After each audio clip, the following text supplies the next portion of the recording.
अस्सलाम वालेकुम स्टूडेंट्स, आज की इस वीडियो में हम एक्सरसाइज 7.2 का सबसे अहम क्वेश्चन नंबर 6 सॉल्व करेंगे। क्वेश्चन नंबर 6 के स्टूडेंट्स टोटल 9 पार्ट्स हैं जिनको ABC का नाम दे दिया गया है। मैंने पहले 5 लिख दिए हैं, पहले 5 हल करूंगा और फिर आगे जो 4 रह गए हैं उनको हल करेंगे। स्टूडेंट बहुत ही इजी क्वेश्चंस हैं, सिर्फ आप लोगों ने 2-4 इनके फार्मूले याद रखने हैं।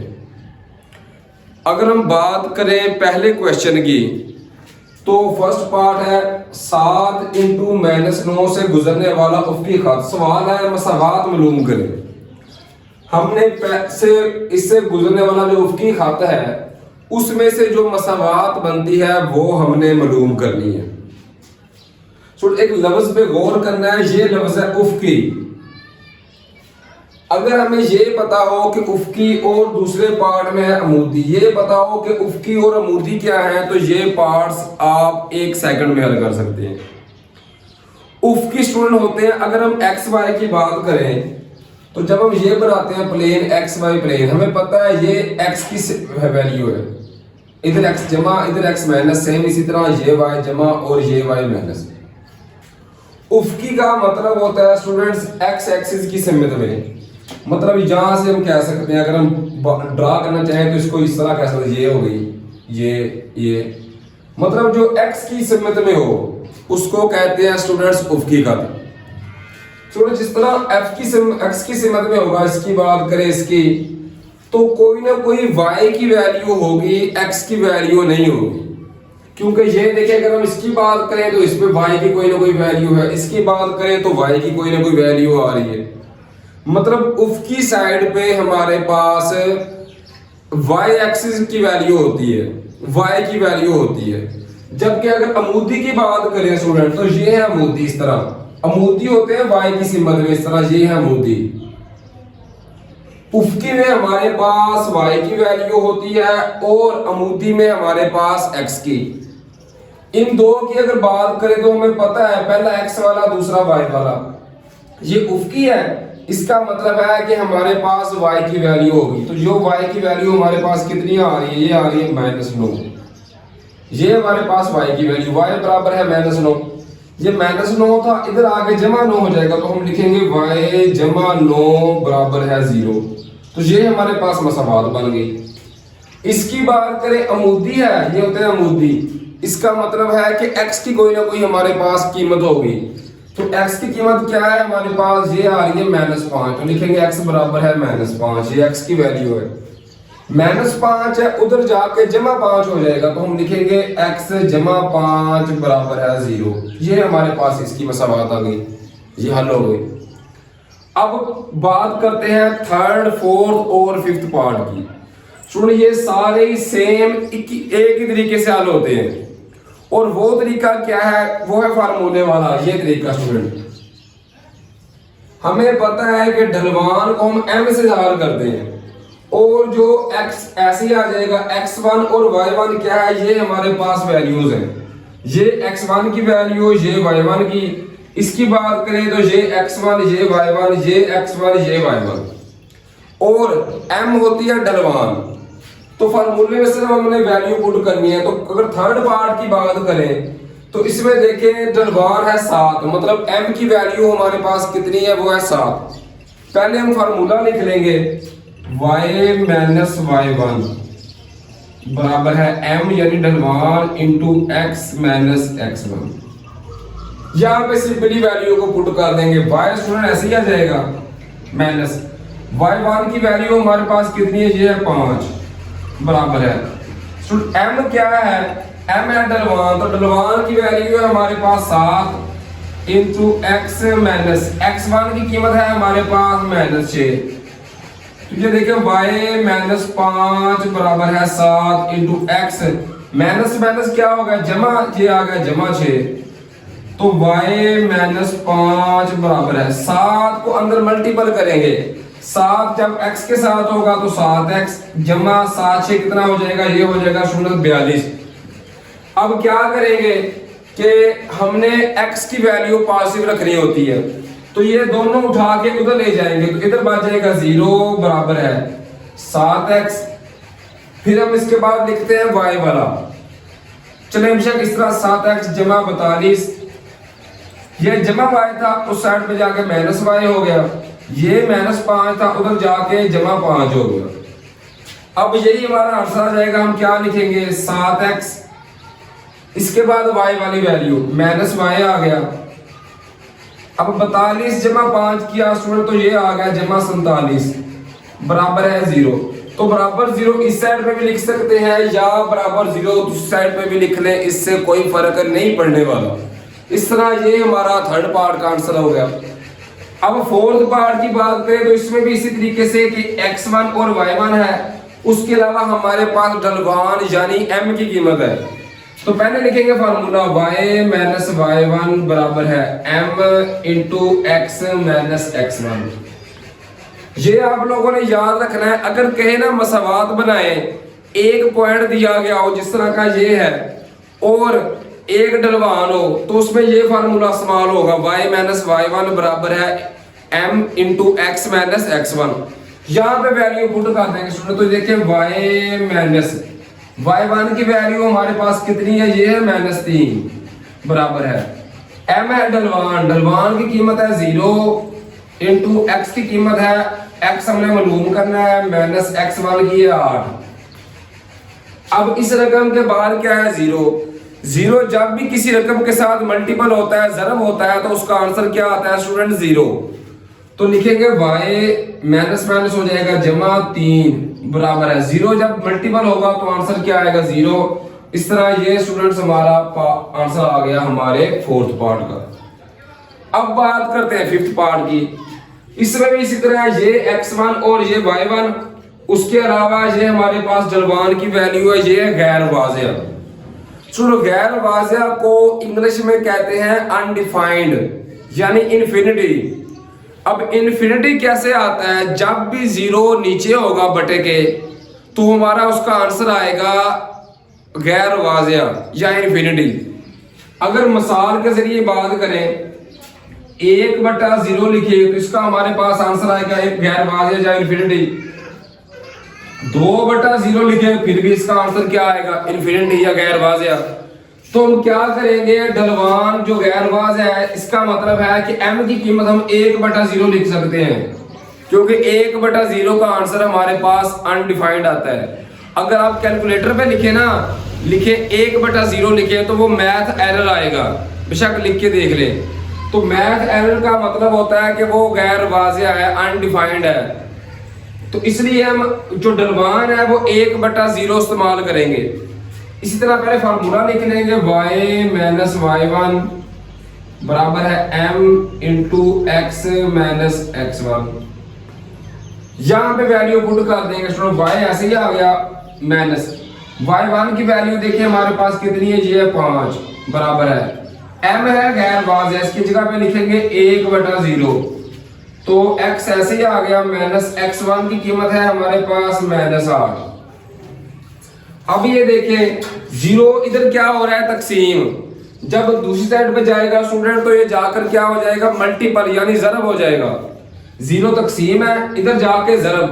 0 जब y - 5 के साथ ज़रब होगा तो इसका आंसर क्या आएगा स्टूडेंट, इसका आंसर आएगा 0। क्योंकि 0 जब भी किसी भी रकम के साथ मल्टीपल हो तो उसका आंसर हमारे पास 0 ही आता है। तो 0 आ गया इधर बच गया। 1 जब मल्टीपल होगा, हमें पता है 1 जब भी किसी रकम के साथ मल्टीपल हो तो वही रकम आ जाएगी। जैसे 5 एकम 5, 2 एकम 2, इसका मतलब है जो रकम भी 1 के साथ मल्टीपल हो रही है तो वही रकम हमारा आंसर आ जाएगा। 1 जब इसके साथ मल्टीपल होगा तो यही वैल्यू हमारी आंसर आ जाएगी। x आ गया माइनस माइनस क्या होगा जमा, ये आ गया 8। तो x जमा 8 बराबर है 0 या 0 बराबर है x जमा 8, जिस तरह मर्जी लिख लें। इसको मिटाकर 0 इस साइड पे लिख लें, फिर भी स्टूडेंट हमारा आंसर यही आएगा और इससे कोई फर्क नहीं पड़ने वाला। तो इस तरह ये हमारा आंसर आ गया स्टूडेंट्स हमारे फिफ्थ पार्ट का। अब हम जो बाकी पार्ट्स रह गए उनको सॉल्व करते हैं। इसी तरीके से अगर बात करें f और g पार्ट की स्टूडेंट्स, तो एफ पार्ट में हमारे पास दो निकात दिए हुए हैं, -5 और -3 और 9 इंटू -1। जब भी स्टूडेंट हमारे पास दो निकात हों तो हम क्या कर सकते हैं, उनसे ढलवान मालूम कर सकते हैं, m की वैल्यू मालूम कर सकते हैं। कैसे? जिस तरह हम पिछले क्वेश्चन में क्वेश्चन नंबर 1, 2, 3, 4, 5 में कर चुके हैं। ये होता है ढलवान का फार्मूला y2 y1 और x2 x1। इससे हम ढलवान की कीमत मालूम करेंगे। तो देखिए सबसे पहले ढलवान यानी m, इसका फार्मूला क्या होता है स्टूडेंट, y2 y1 -3 फिर लिखेंगे ये -1 और x2 -5 x1 9 आ गए। सिर्फ करना क्या है, तो ये हमारा ढलवान का फार्मूला है, ये मैंने लिखा हुआ है। फार्मूला है y2 y1 बटा x2 x1। जब भी निकात दिए हुए हों तो पहली वैल्यू x की, दूसरी वैल्यू y की। तो ये y2 ये y1 y2 -3 y1 की वैल्यू -1 बटा x2 x1 आ गए। अब इसको थोड़ा सा हल कर लेंगे। -3 माइनस क्या होगा, जमा, तो ये आ गया 1 और -5 -9 करें स्टूडेंट तो ये आता है -14। अब ये देखिए -3 जमा 1 किया तो ये आ गया -2 और -14। अब दोनों के साथ माइनस है तो माइनस कैंसिल हो जाएगा, माइनस के साथ माइनस कैंसिल, दोनों 2 पे कैंसिल हो सकते हैं, 2 एकम 2 2 7 14। तो यहां से देखिए स्टूडेंट हमारे पास m की वैल्यू आ गई 1/7।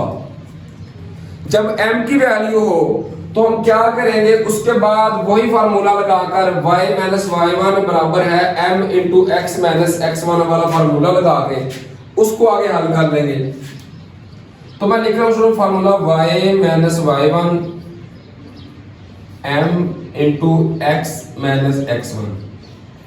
यहां पे सिंपली वैल्यू पुट कर देंगे तो y ऐसे ही आ गया माइनस, ये सुना y1 की वैल्यू, y1 की वैल्यू कितनी है -3, तो -3 आ गया बराबर है m की कीमत जो हमने मालूम की है 1/7, ये ऐसे ही आ गया। तो x x1 की वैल्यू देखिए हमारे पास कितनी है, ये है -5। इसको आगे थोड़ा सा हल कर लेंगे तो y माइनस होगा जमा 3 आ गया बराबर है 1/7 इंटू x माइनस जमा, तो ये आ गया 5। इसको अगर आगे थोड़ा सा और हल करना चाहे तो यहां से हम हल कर सकते हैं। तो देखें 7 इधर तकसीम है, जब दूसरी साइड पे जाएगा तो ये जाकर ज़रब हो जाएगा। तो मैं लिखूंगा 7 ज़रब हो रहा है किसके साथ, y जमा 3 के साथ। 7 ज़रब होगा y जमा 3 के साथ, x जमा 5 a के साथ मल्टीपल होगा स्टूडेंट, तो ये x जमा 5 आ जाएगा। y को अगर मल्टीपल करेंगे तो 7y जमा 7 3 21 बराबर है x जमा 5 आ गया। अब इन दोनों वैल्यूज को दूसरी साइड पे ले जाएंगे तो ये देखें x जमा 5 आ गया, ये जमा 7y उधर जाके -7y हो जाएगा। इसी तरह जमा 21 है तो उधर जाके -21 बराबर है 0, बराबर 0 इस साइड पे लिख ले या बराबर 0 उस साइड पे लिख ले, इससे कोई फर्क नहीं पड़ता। सिर्फ किया कि आगे इन दोनों को उठा के दूसरी साइड पे ले गए। अब x इसके बाद y वाला -7y जमा 5 -21 करेंगे स्टूडेंट, तो ये आएगा 21 में से 5 निकाले तो -16 आ गया बराबर है 0। तो ये हमारे पास मसावात आ गई जो हमने मालूम करनी थी। अब स्टूडेंट बात करते हैं जी पार्ट की। जी पार्ट में क्या है कि y तक आते हैं और उसके अलावा ढलवान है। तो इस टाइप का सवाल आए जिसमें हमें मसावात मालूम करनी हो, y कात्या दिया हुआ हो और ढलवान हो, तो हम स्टूडेंट ये वाला फार्मूला लगाएंगे। y बराबर है mx जमा c, ये फार्मूला। c की वैल्यू क्या है, जो हमारे पास y कात्या है वो c की वैल्यू, और ढलवान का तो आपको पता ही है, उसको m से ज़ाहिर करते हैं। तो यहाँ पे देखिए पहले हम लिखेंगे कि m की वैल्यू यानी ढलवान की वैल्यू कितनी है 5, और y का आते हैं आपको कहते हैं c की वैल्यू, तो c की वैल्यू है स्टूडेंट -7। अब सिंपली इन वैल्यूज को उठा के हमने ये जो फार्मूला है y बराबर है mx जमा c, इसमें m की वैल्यू और c की वैल्यू हमने पुट कर देनी है। तो पहले फार्मूला लिख लेते हैं, y बराबर है mx जमा c, इसमें वैल्यूज पुट कर देते हैं। y बराबर है m की वैल्यू है 5x, c की वैल्यू है -7। अब ये जमा y है, दूसरी साइड पे जाकर -y हो जाएगा, तो 0 बराबर है 5x -7 जमा y, उधर जाके -y हो गया। अब इसको रीअरेंज करके लिखे तरतीब के साथ, तो पहले x वाली वैल्यू, फिर y वाली, फिर गिनती वाली आखिर पे। तो मैं लिखूंगा 5x -y -7 बराबर है 0, बराबर 0 इस साइड पे लिख रहे स्टूडेंट्स या उस साइड पे लिख रहे, इससे कोई फर्क नहीं पड़ता। इस तरह ये हमारा आंसर आ गया हमारे जी पार्ट का। अब 2 पार्ट रह गए हैं, उनको भी हम हल करते हैं। इसी तरीके के साथ स्टूडेंट एच और आई पार्ट को सॉल्व करेंगे। एच पार्ट में हमें उसने एक्स काते भी दिया हुआ है और वाई काते भी। सुन, ऐसा क्वेश्चन है कि मसावात बनाए जिसमें उसने हमें एक्स काते भी दिया हुआ हो और वाई काते भी, तो उसके लिए जो हम फार्मूला इस्तेमाल करेंगे वो ये है, x ओवर a जमा y ओवर b बराबर है 1। जो x का आते होगा वो a की वैल्यू, y का आते b की वैल्यू। तो पहले फार्मूला लिख लेंगे, x ओवर a जमा y ओवर b बराबर है 1। यहां पे सिंपली वैल्यू पुट कर देंगे, तो x ओवर a की x का आते कितना है -3 जमा y ओवर y का आते कितना है 4 बराबर है 1। अब स्टूडेंट हम क्या करेंगे, लास्ट क्वेश्चन में भी हम कर चुके हैं कि इसको इधर से हल करने के 2 तरीके हैं। एक तो है कि अगर हम बजरिया इसको एलसीएम लेके हल करें, दूसरा तरीका है मल्टीपल वाला, और मेरे ख्याल में वो इजी तरीका है। मल्टीपल किसके साथ करना है, 4 ज़रब 3 किया कितना आ गया 12, तो हम पूरी रकम को स्टूडेंट 12 के साथ मल्टीपल कर देंगे। इसको भी 12 के साथ मल्टीपल करेंगे, इस रकम को भी 12 के साथ और इसको भी 12 के साथ मल्टीपल कर देंगे, तो हमारा क्वेश्चन बहुत ही इजीली सॉल्व हो जाएगा। एलसीएम वाला तरीका भी है, लेकिन ये तरीका उससे भी ज्यादा इजी है।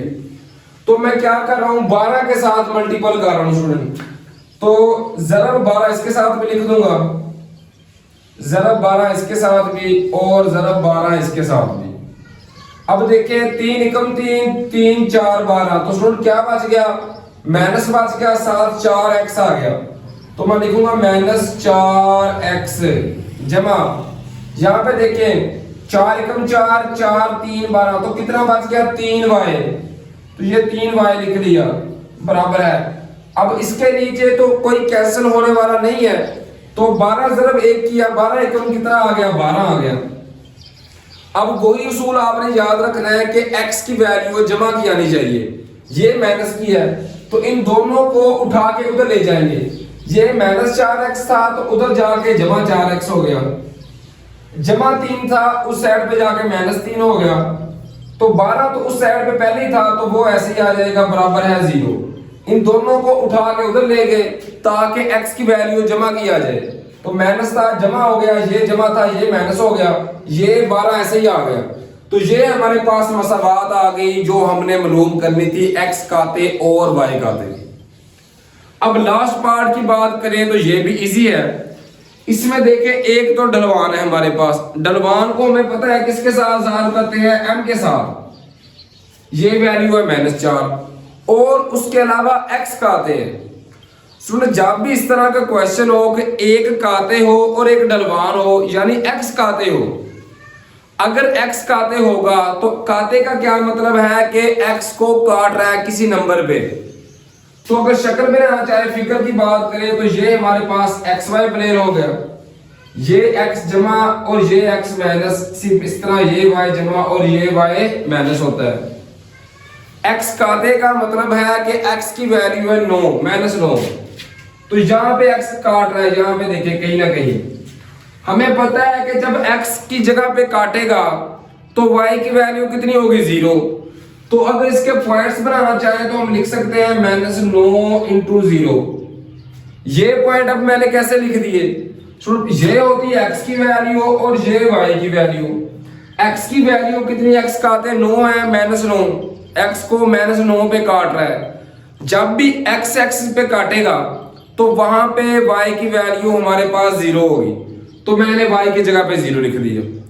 अब ये उसी तरीके से सवाल बन गए जो हमने 3 क्वेश्चन हल किए थे, 3rd, 4th और 5th पार्ट, कि एक हमारे पास पॉइंट था नुकात और एक ढलवान थी। तो हम कौन सा फार्मूला सवाल करते थे स्टूडेंट, ये फार्मूला y - y1 बराबर है m × x - x1। जब भी हमारे पास एक इस तरह का पॉइंट हो और एक ढलवान हो यानी m की वैल्यू हो, तो हम वही फार्मूला लगाएंगे, y - y1 बराबर है x - x1।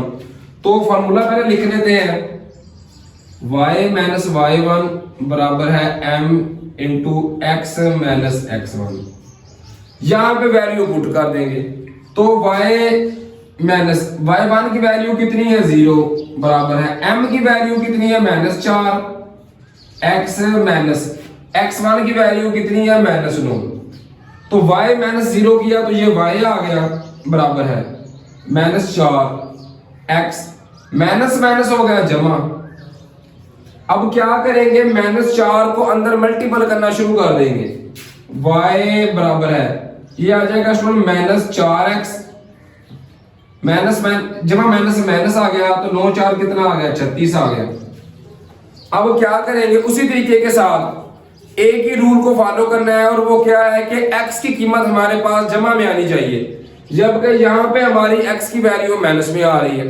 तो क्या करेंगे, इन दोनों को उठा के दूसरी साइड पे ले जाएंगे। तो ये -4x था, जब इधर जाएगा तो उधर जाके जमा 4x हो गया -36। तो y इसके बाद पहले x वाली वैल्यू लिख लेंगे, -4x उधर जाके जमा 4x हो गया, तो y हमारे पास ऐसे ही आ गया। अब -36 है तो ये उधर जाके जमा 36 हो जाएगा बराबर है 0। इस तरह स्टूडेंट ये हमारे पास मसावात आ गई जो हमने मालूम करनी थी। इस तरीके से क्वेश्चन नंबर 6 को हमने कंप्लीट हल कर लिया। उम्मीद है कि आपको समझ आ गई होगी। आप लोगों की समझने वाली बात सिर्फ ये है कि अगर एक नुक्ता दिया हुआ हो और ढलवान हो तो फिर फार्मूला कौन सा लगेगा। उसके अलावा अगर स्टूडेंट हमारे पास उफ्की खत हो तो फिर कैसे हल करना है, अमूदी हो तो वो कैसे हल करना है, अगर x काते और y काते हो तो वो फिर कैसे हल करना है। इन सिर्फ 3 तरीकों को आप लोगों ने समझ लेना है। सिर्फ ये मैंने फार्मूले लिखे हुए हैं, ये फार्मूले आप लोग इस्तेमाल करेंगे तो ये क्वेश्चंस आपसे इजीली सॉल्व हो जाएंगे। उम्मीद है स्टूडेंट कि इन क्वेश्चंस की आपको समझ आ रही होगी। अगर आप मेरे चैनल पे न्यू हैं, अभी तक आपने मेरे चैनल को सब्सक्राइब नहीं किया तो काइंडली सब्सक्राइब कर लें, बेल आइकन के बटन को दबा दें ताकि हमारी आने वाली हर वीडियोस आपके इल्म में इजाफा कर सकें। उसके अलावा अगर आपको फिजिक्स के न्यूमेरिकल नहीं आते तो आप काइंडली मेरे चैनल की प्लेलिस्ट में जाकर वहां से अपनी मर्जी के न्यूमेरिकल्स बआसानी समझ सकते हैं। अब हम चलते हैं स्टूडेंट नेक्स्ट वीडियो की तरफ, जिसमें मैं इसी एक्सरसाइज के बाकी क्वेश्चंस को सॉल्व करवाने जा रहा हूं। तब तक के लिए स्टूडेंट्स अल्लाह हाफिज।